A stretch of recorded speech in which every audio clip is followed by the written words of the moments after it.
This episode of Weekly Weird News is sponsored by Honey and by HelloFresh. The war on Christmas is no joke, folks. It might seem like some Fox News bait meant to scare your parents into thinking that Western civilization is under attack, but the war on Christmas is real, and anti-Christmas Grinches and Scrooges are once again trying to destroy everything about it. They took away my holiday cups at Starbucks. What am I gonna do? Oh yeah, but side note, Josh Fierstein apparently has COVID. Oh yeah, well he'll do well with that with the way he looks and yeah, everything. I'm sure he'll be fine. But yeah, the war on Christmas, it goes deep. We've been covering it for years, but look no further than the city of Gävle, Sweden, or Gavle, I guess it's pronounced Gävle. That's where every year since 1966, a large straw goat called the Gavlebocken is built in the center of town. And in more than half of those years has been destroyed in some way, usually via arson. But there was one time someone hit it with a car. I think there was another time they threw it in the river. I mean, making things even more enticing for the local arsonists in Gävle is the fact that since 1986, there's been 2 Gavlebockens each year made by different local organizations. That's more targets. Yeah. And while there previously had not been any successful attacks on these straw goats since 2016, it was only a matter of time. And last week, the second, smaller Gavlebocken was torched. Here's Indy 100 with some of the only English language coverage that we've seen so far. A Swedish city plagued by the poor situation of having its festive straw goat continuously burned down has suffered another year of disaster after it was reported that the straw goat's little brother had been torched in the early hours of Sunday morning. Gavlebocken, located in Gavle, sorry, I'm American. Gavle hasn't had much good luck since it became a thing in 1966. The main goat, still standing at the time of writing, I like how they preemptive, like, guys, this could be burnt down by tomorrow morning. It has only survived the Christmas season on just 18 occasions. Unlike Guy Fawkes, burning down the straw goat is very much illegal and not something that people who put in the hard work of installing it every year want. Yet, for most of the years that Gavlebocken has existed, it's been burned down or otherwise destroyed by members of the public. In 1976, it was hit by a car, and in 2001, it was burned down by an American tourist who thought it was a perfectly legal thing to do. What? It wasn't. 4 years later, it was reported that it was set on fire by a flaming arrow, fired by arsonists, apparently dressed as Santa Claus and a gingerbread man. Webcams were installed in 2009 to prevent vandals, except they were later taken offline by a denial of service attack, in which time the goat was burned down. This year, local media reported the second, smaller goat installed alongside Gavlebocken, which was introduced in 1986, had experienced major burns, but was not destroyed completely. Police are yet to find a perpetrator. Not destroyed completely yet. Well, as of when we're recording this. Again, I'm not saying that anyone should do anything illegal. I'm just saying that this actually turned out to be a pretty cool yearly thing. Yeah. That it would get burned down. And I believe, I've said on previous times we've covered this, because we cover it almost every year, that they should just have a community burn down event like Burning Man after Christmas. Because they have to get rid of it anyway. That would be cool, but that takes away the thrill of... There is an aspect of it that is thrilling. You're getting away with something. You are, and if you're good, nobody knows it was you. You get to live with the thrill forever, because, that's exciting. I would like to see someone, rather than destroy it, steal it. Like, just fly in with like a helicopter and just lift it up. Or, just take it somewhere else. Place it on top of a mountain. That would be great. Yeah. Yeah. Anyway, thankfully, or I guess, depending on how you feel about this, thankfully or regrettably, the goat is burned but not destroyed. But there is still a little less than 2 weeks until Christmas, and this attack may trigger copycats. Please. And perhaps... It's so funny when it happens. Perhaps even an attack on the larger goat. Yes. Now that this practice run on the smaller goat. They're going to need a third goat to just do burnings with. Yeah. Yeah. So the main Gavlebocken is understandably feeling pretty stressed out by all this, as seen in this post on its official Twitter account. "Oh, little brother, my heart feels heavy when I see that someone has attacked you. Leave us goats alone." Oh, okay, now I feel a little bit bad. It's sentient. It's not a real goat. No, it is. Christmas spirit makes things real, Elliot. We've been over this, privately. But, I mean, being under constant threat of destruction is sort of just part of the Gavle Goat tradition. It's kind of the only reason anyone outside that part of Sweden even knows what it is. Exactly. So with apologies to the goats themselves. It is nice to hear that after 5 years of peace, the Gavlebocken is getting lit on fire again. Yeah. Goats back on the menu, boys. It's a return to normalcy for the world. Yeah. Yeah, this is step one. I've got a feeling next year is going to be great. Yeah, the goats survived all of the Trump years. But That's now the thing that is, Biden's back in office, we were burning goats again. So maybe America's it is back. some kind of like offering. And like the fact that the goat hadn't been burned in the past couple of years led us to a global pandemic. Yeah. And horrific natural disasters. If the it's goat because we doesn't didn't have get the burned, offering. yeah, things It used to be a pagan holiday after all. Yeah. And the earth is upset. the gods demand a goat. Take my sticks and my twigs and create an animal and then burn it to the ground. Yeah, I need an effigy. Yes. Here in America, though, we might not have a giant straw goat, but we do have some holiday arson news of our own. Oh, good. Over in New York City this past week. New York City! Over in New York City, a giant 50-foot tall Christmas tree outside the Fox News building was set on fire. Oh my God. Yes, Fox News, the loudest voices in the war on Christmas discourse. The war, it has certainly come home. It is on their doorstep. Yeah. It almost sounds like it was an inside job. It was like maybe a false flag, considering how much war on Christmas material Fox News is going to get out of it. But no, it's just the work of a guy who seems pretty clearly disturbed mentally. Here's ABC 7 New York. Workers quickly replaced the Christmas tree that was set on fire outside the Fox News building in Midtown. The tree was set on fire Wednesday, but just 1 day later, it was replaced and relit. This holiday tradition has only been around at this site for 3 years. The 50-foot Christmas tree sat at the intersection of West 48th Street and 6th Avenue. It had only been up 3 days before it was set on fire just after midnight on Wednesday. The suspect, 49-year-old Craig Tamahana, was arrested on the scene. Police say he climbed up the metal structure and stuffed newspapers in open spaces and then set them on fire with a lighter. He has been charged with criminal mischief, reckless endangerment, arson, criminal nuisance, endangering others, criminal trespass, criminal tampering, and disorderly conduct. He has 3 prior arrests, 2 for drug possession and 1 for public intoxication. Investigators say Tamahana may have tried to set the Christmas tree at Rockefeller Center a few blocks away on fire first.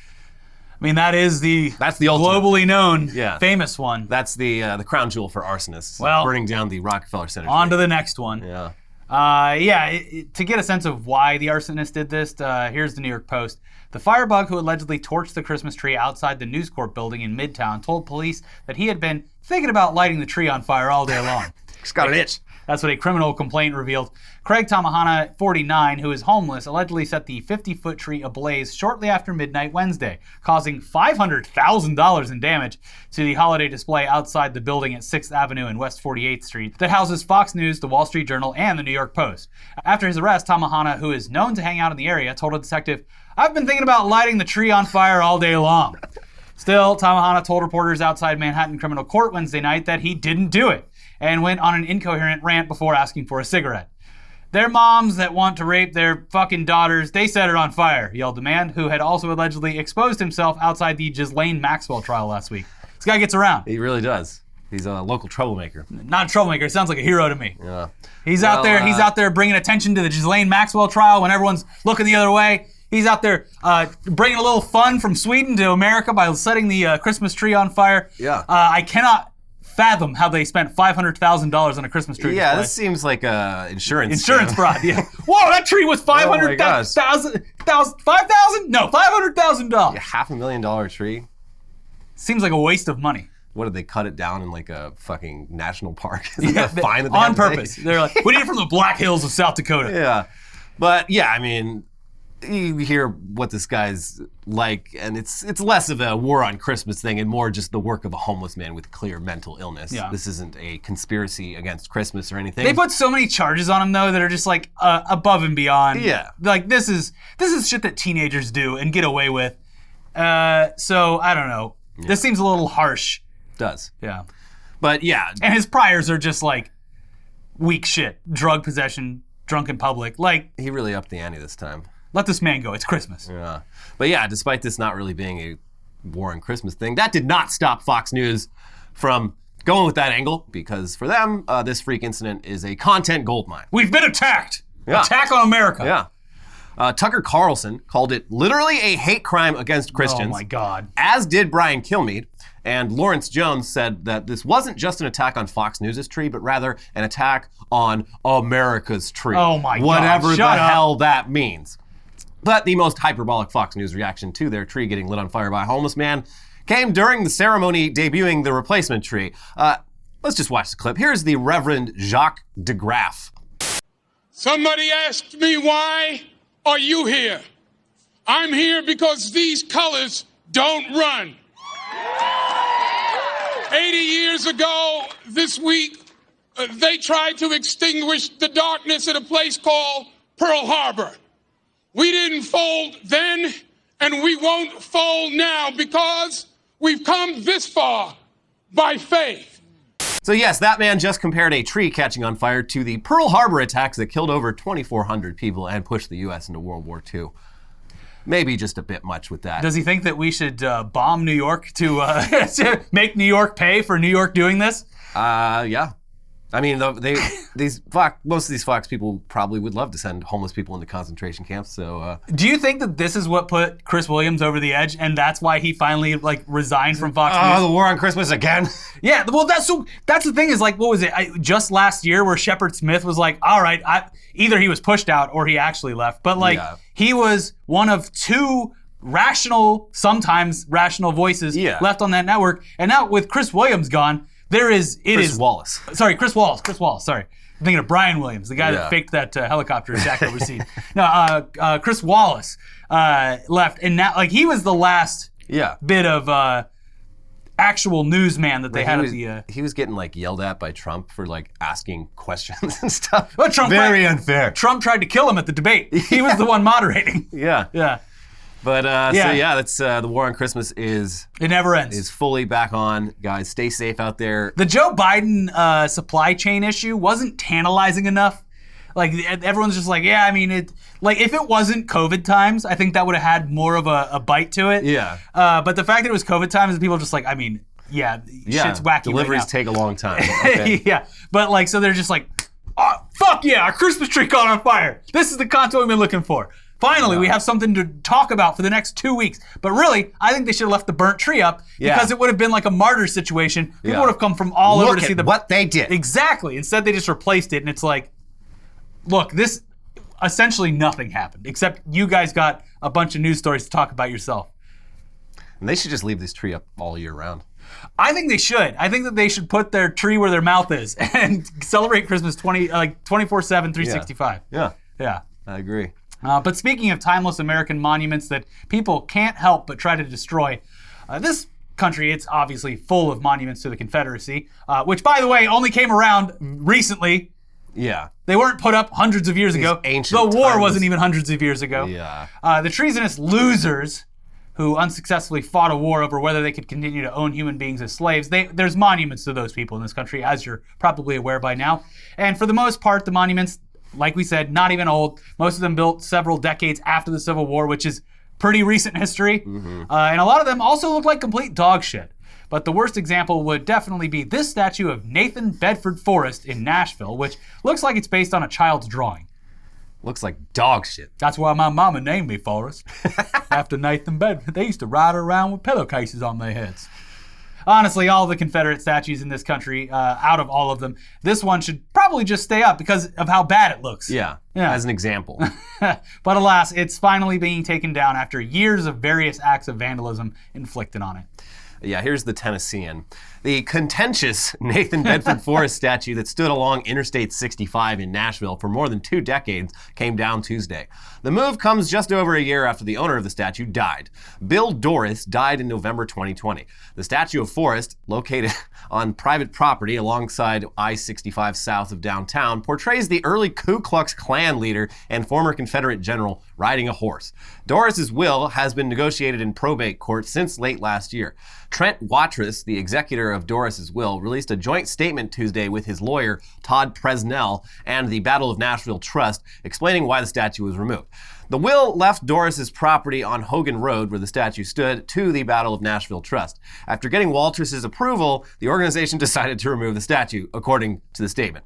The statement said the statue was removed because Forrest was not present at the Battle of Nashville. The statue was ugly and a blight on Nashville. The statue had fallen into disrepair, was vandalized, and was dangerous, and having the statue in a prominent location distracted from the mission of the Battle of Nashville Trust because of its divisive nature. Quote, each reason sets aside the contentious debate about Forrest as a person or as a Confederate general, the statement said. So literally just, he's like, you know what, when I die, I'm going to donate my Nathan Bedford Forrest statue to a local Civil War organization. Oh, cool, thanks. He was a member of the Ku Klux Klan. So we're going to get rid of this fucking thing. Yeah. I don't know, they're like, because it was on private property, it's so weird when shit like this happens. Like there's a, I don't know if it's still there, but in Tampa, Florida, this, like right at the biggest like highway interchange, like one of the biggest in Florida, someone on private property, at least last time I visited like a couple of months ago, had like 100-foot tall, just gigantic Confederate flag, like towering above the highway interchange with millions of people going every day. And then like the Florida flag and the American flag. So it looked like an official like government building was flying this. And they were so oversized. And I think it might still be there. If anyone in the Tampa area knows. But it's like, imagine just driving by and being like, what? Like, and there's apparently nothing people can do about this. Cause it's just like, yikes. We really do be living in it, don't we? Yeah. Living in shit. But terrible people all around. But let's move on to our next story, though, which is also about a monument, sort of. But it's not a monument to the Confederacy or to Christmas. It's a monument to how far this country's cannabis industry has come. The company MariMed recently celebrated the launch of their new edibles brand, Bubby's Baked, on December 8th, National Brownie Day, by baking what is almost certainly the world's largest weed brownie. From their press release, to commemorate the launch of Bubby's, MariMed's craft confectioners in Massachusetts baked a larger-than-life version of a Bubby's soft-baked brownie that is believed to be the world's largest THC-infused brownie ever made. The confection measures 3 feet wide by 3 feet long and 15 inches tall. It weighs a whopping 850 pounds and contains 20,000 milligrams of THC. Jesus. Release everyone from every prison that has a fucking weed thing that got them in there. Yes, absolutely. Also, this seems like the people behind it were like, we want to make a big brownie to like really make a splash on social media. It'd be funny. But you know what would be even funnier? Can someone look up what the actual amount of milligrams of THC would take to kill someone? Because we're going to make a brownie that big. Yeah. Like, oh, it looks like it would take, I don't know if this is true, but 20,000 milligrams. We're making a 20,000 milligram brownie. Yeah, I don't know if it would kill you, but... And Brent's going to eat it. It wouldn't be pleasant.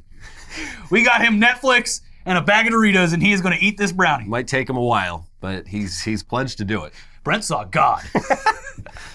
So it's also been reported that the brownie was made from 1,344 eggs, 250 pounds of sugar, 212 pounds of butter, 5.3 pounds of vanilla extract, 81 pounds of flour, 2 pounds of baking powder, 3 pounds of salt, and 122 pounds of cocoa powder.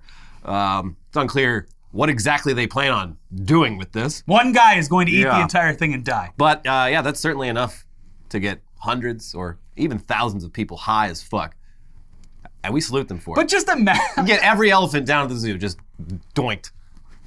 Imagine the extremely fucked up, very real scenario of being locked in a fucking prison for 25 years for possession of marijuana. Some shit like this. And you see this, and it's a bunch of like scientists like, we've done it. We've made a brownie that could kill someone. Yeah, it's fucked up.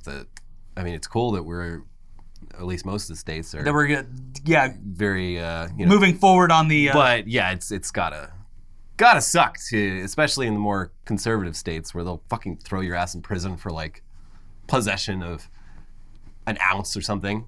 You see some or anything. Like like going to like Alabama or Mississippi, and it's just like, oh, cool, your life's over. Yeah. They should give the brownie to. They should drop it off at a prison. Let the prisoners get high. Mm-hmm. Anyway, before we move on to the headlines half of our show, it's time for a sponsor break. This episode is sponsored by Honey. We all shop online, especially around this time of year, and we've all seen that promo code field taunting us at checkout. But thanks to Honey, manually searching for coupon codes is a thing of the past. Honey is the free shopping tool that scours the internet for promo codes and applies the best one it finds to your cart. Honey supports over 30,000 stores online, ranging from sites that have tech and gaming products to popular fashion brands and even food delivery. Here's how it works. You imagine you're on one of your favorite sites. When you go to checkout, the Honey button, it drops down. All you have to do is click Apply Coupons, and you wait a few seconds as Honey searches for coupons it can find for that site. And if Honey finds a working coupon, you'll watch the prices drop. I recently, obviously been buying Christmas presents and stuff like that. It is my favorite time of year. Much like Fox News, I will be celebrating all year long. At multiple sites, I was able to get like 10% or 15% off coupons pretty easily, with no effort, just clicking that activate coupons button. And on average, I'd say 10 to 15 is a pretty good deal. Yeah, it adds up. Yep. Honey has found its over 17 million members, over $2 billion in savings. If you don't already have Honey, you could be straight up missing out on free savings. It's literally free and installs in a few seconds. And by getting it, you'll be doing yourself a solid and supporting this show. We would never recommend something we don't use, so get Honey for free at joinhoney.com/weird. That is joinhoney.com/weird. This episode is also sponsored by HelloFresh. With HelloFresh, you get fresh, pre-portioned ingredients and seasonal recipes delivered right to your doorstep. Skip trips to the grocery store and count on HelloFresh to make home cooking easy, fun, and affordable. That's why it's America's #1 meal kit. The holidays can be hectic, but HelloFresh keeps things simple with recipes that cut back on meal prep and cleanup so you can spend less time in the kitchen and more quality time with friends and family. Recipes like balsamic and fig beef tenderloin or pecan-crusted salmon. I said that weird, but it's a fish. Yeah. They make holiday meals feel special without the high cost of dining out or delivery. Or you can go for a cozy comfort food choice like chicken sausage and sweet potato soup for a cold winter night. Two hearty winter recipes coming up on next week's menu that we're really looking forward to are the home-style chicken and biscuit pot pie and the Southwest beef cavatappi, which was voted one of the best recipes of last year. For us, HelloFresh is always a huge lifesaver when you aren't really in the mood for planning out and shopping for your recipes, and it's a great motivator to get in the kitchen and cook. Go to HelloFresh.com/weeklyweird14 and use code weeklyweird14 for up to 14 free meals and 3 free gifts. Again, that is up to 14 free meals and 3 free gifts by going to HelloFresh.com/weeklyweird14 and using code weeklyweird14. All right, it's time. The weirdest headlines of the week, starting with a real good one. Biden nominates former Quibi CEO Meg Whitman to be ambassador to Kenya. Oh, this woman keeps failing upwards.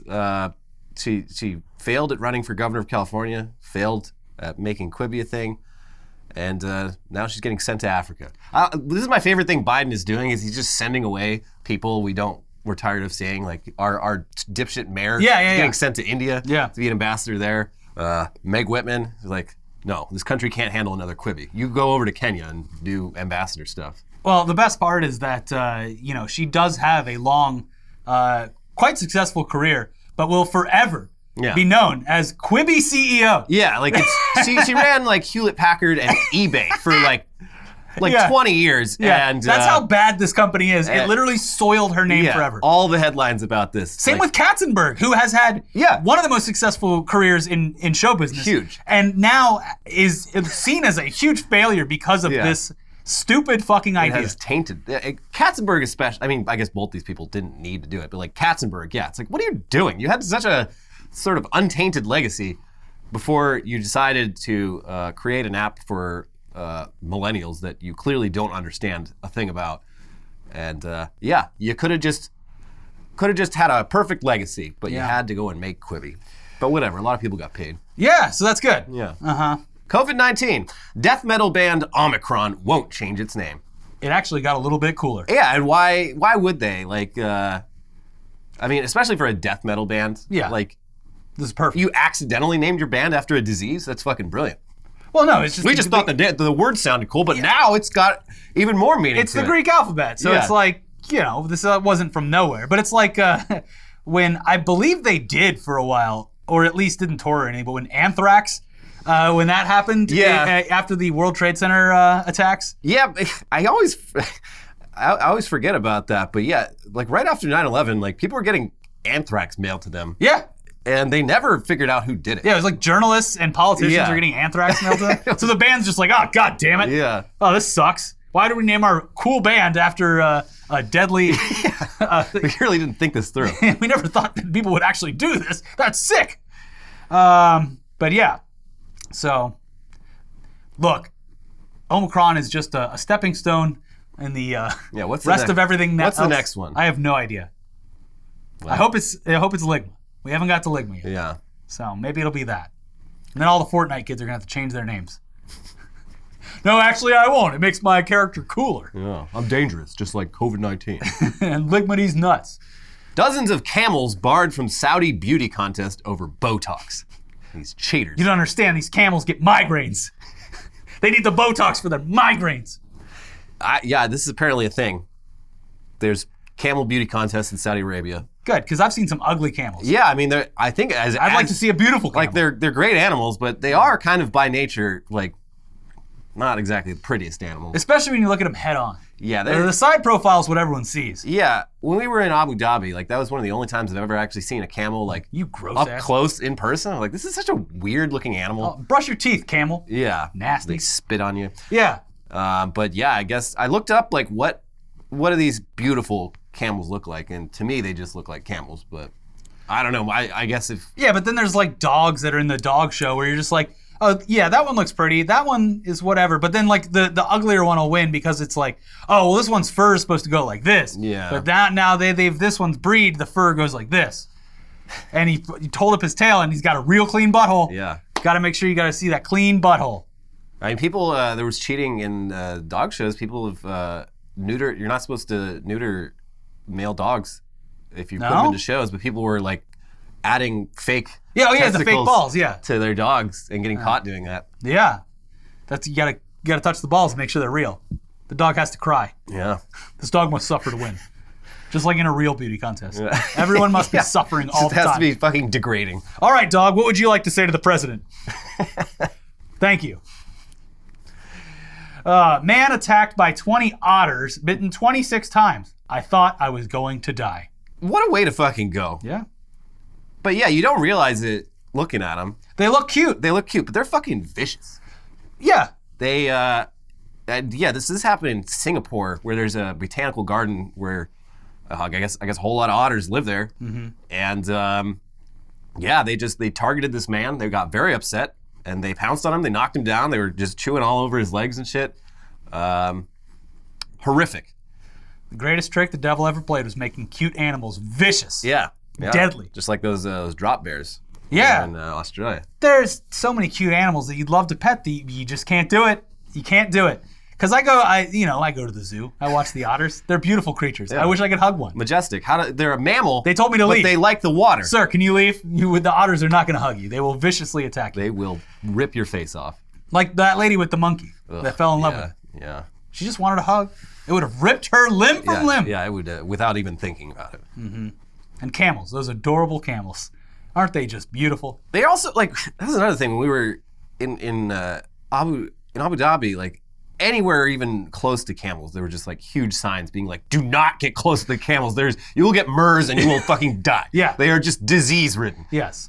So, yeah, it is weird that, I guess they're it's like they fuck with humans. Because, like, in the animal kingdom, venomous and poisonous animals to other animals, very vivid, very bright, saying, hey, don't touch. Yeah. The humans, it's like, oh, look how adorable it's laying on its back. They're holding hands. Yeah. I want to hold hands with them. Oh, God. It sucks. Yeah. But, oh well. We should leave the animals alone. That's their trick, though. Yeah. It's the element of surprise. That's how they get you. Pope Francis says extramarital sex sins aren't that serious. All things considered, there's a lot of weird popes, a lot of bad popes, a lot of terrible crimes committed by the Catholic Church. Oh, yeah. Pope Francis seems to just be like, guys, religion is not that serious. Like, every step of the way. Yeah. What? You guys need to calm down with literally. This You're taking a lot of things really literally. Yeah, he's, by Pope standards, he's pretty chill. Yeah, exactly. He's so chill that, like, a lot of fucking Catholics, and, like, I grew up around a lot of Catholics, a lot of Catholics fucking hate this Pope. It puts them in this horrible state of cognitive dissonance where, like, they've respected and revered popes their entire lives, and now there's this new one, and he's like, guys, it's not a big deal. Yeah, like, He's like, how dare you? if you want to suck a little dick before you get married, it's not going to be that big of a deal. Like, look, There are worse sins out there. see, that's the thing is, Pope Francis he probably first learned just now about the loophole, about the anal sex loophole, and he's like, guys, just put it in the vagina. It's fine. I was, like, no I was one talking cares. to some Mormons, and they informed me about all sorts of stuff. They told me about soaking. Yeah.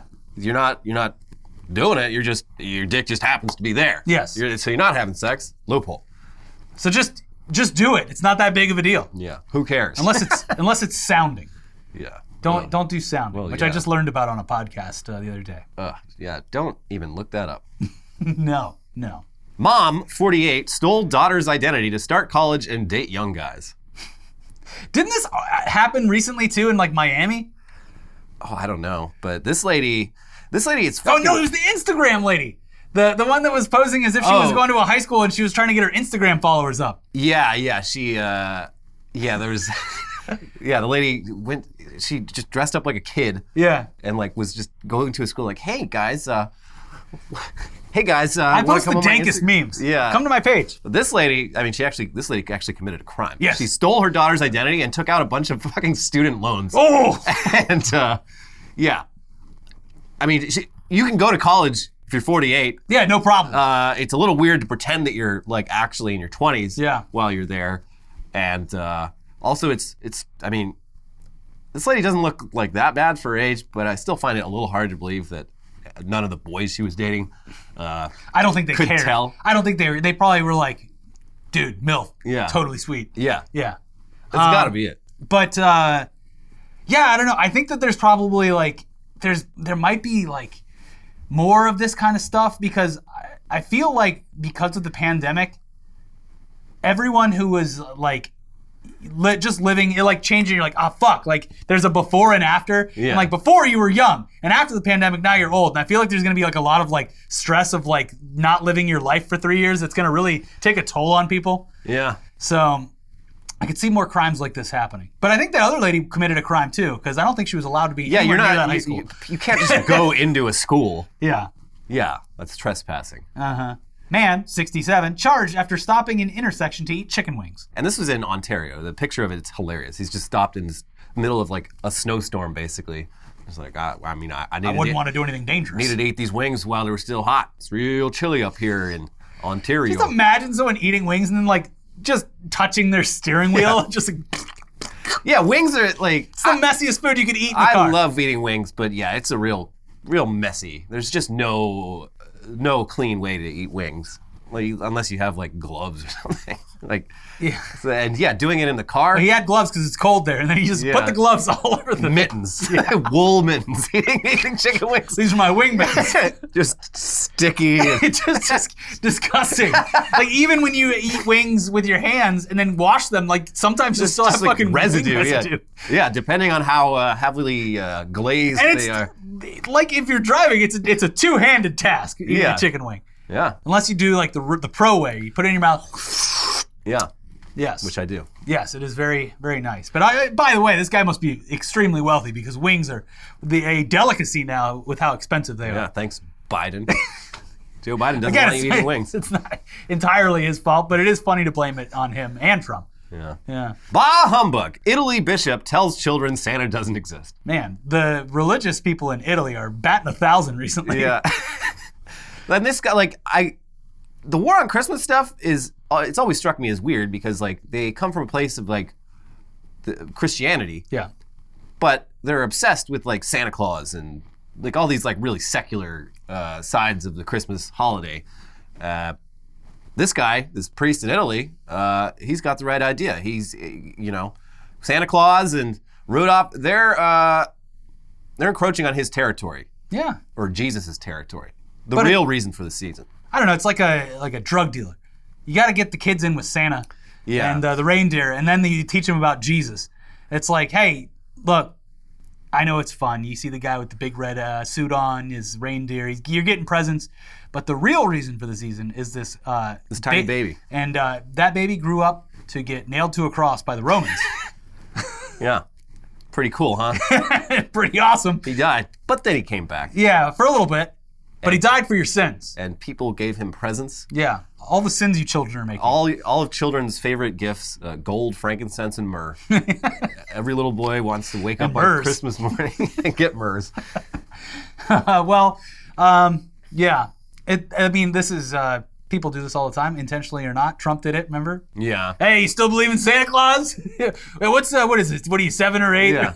Okay. Yeah, you're like borderline. Okay. Yeah, you can keep believing. Yeah. And final headline, Finnish Prime Minister apologizes for staying out clubbing despite COVID exposure.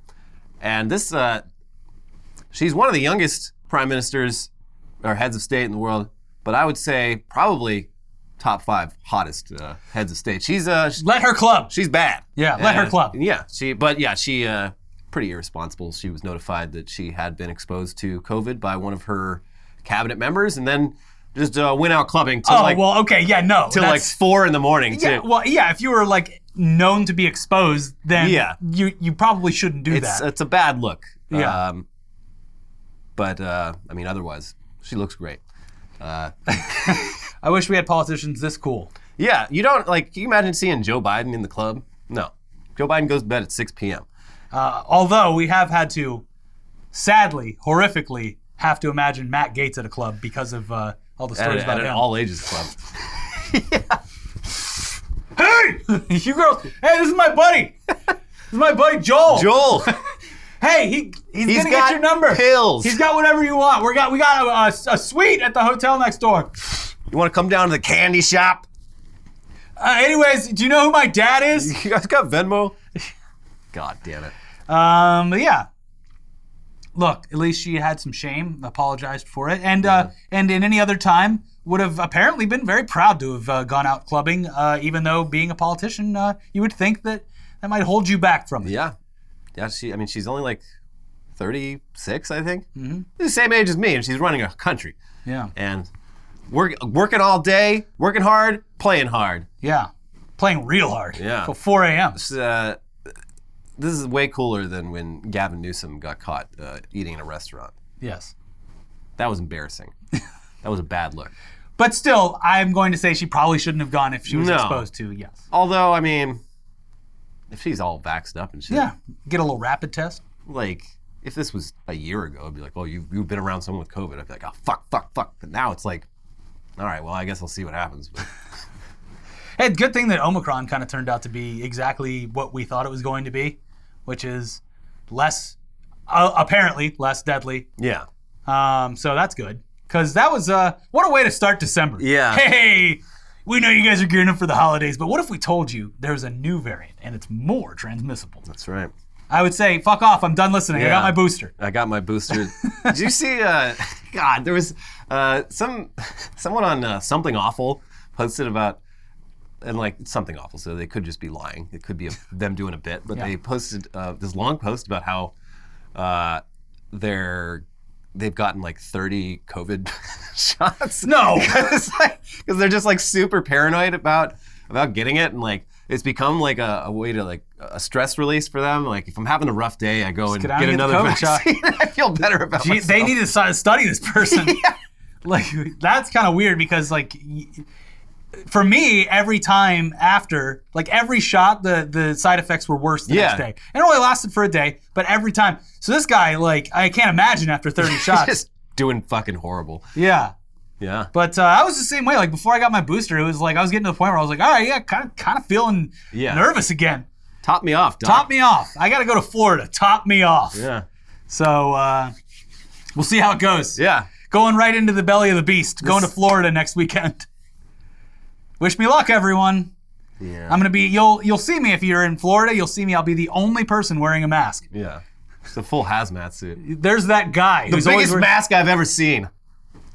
It is. You get made fun of. I went there in May after the initial vaccinations, and like for like the first day or two, I was still like wearing it, and then like I got made fun of by like my dad's friends and shit. And just like, all right, well, I'm not gonna die if I get it. You guys will. So fuck you. Huh? I didn't say that to him because then they'd make fun of me more. So I just sat there in the corner silently with my non-alcoholic beer. Libtard. Look at your son drinking non-alcoholic beer wearing a mask. What happened to him? Sorry, I'm a disappointment. Hopefully I still get a Christmas present. Anyways, that's it for this week's episode of Weekly Weird News. Be sure to check out our most recent episodes right over here. We got the ugliest, most uncanny robot you've ever seen. Yeah. Makes a camel look beautiful. Watch that video of Tech News Day. We also have a new episode of News Dump, which talks about the Jussie Smollett trial and what's his name, Joel Osteen. Yeah. So check both of those out. Subscribe to the channel, leave a like, and we'll see you soon. Bye-bye.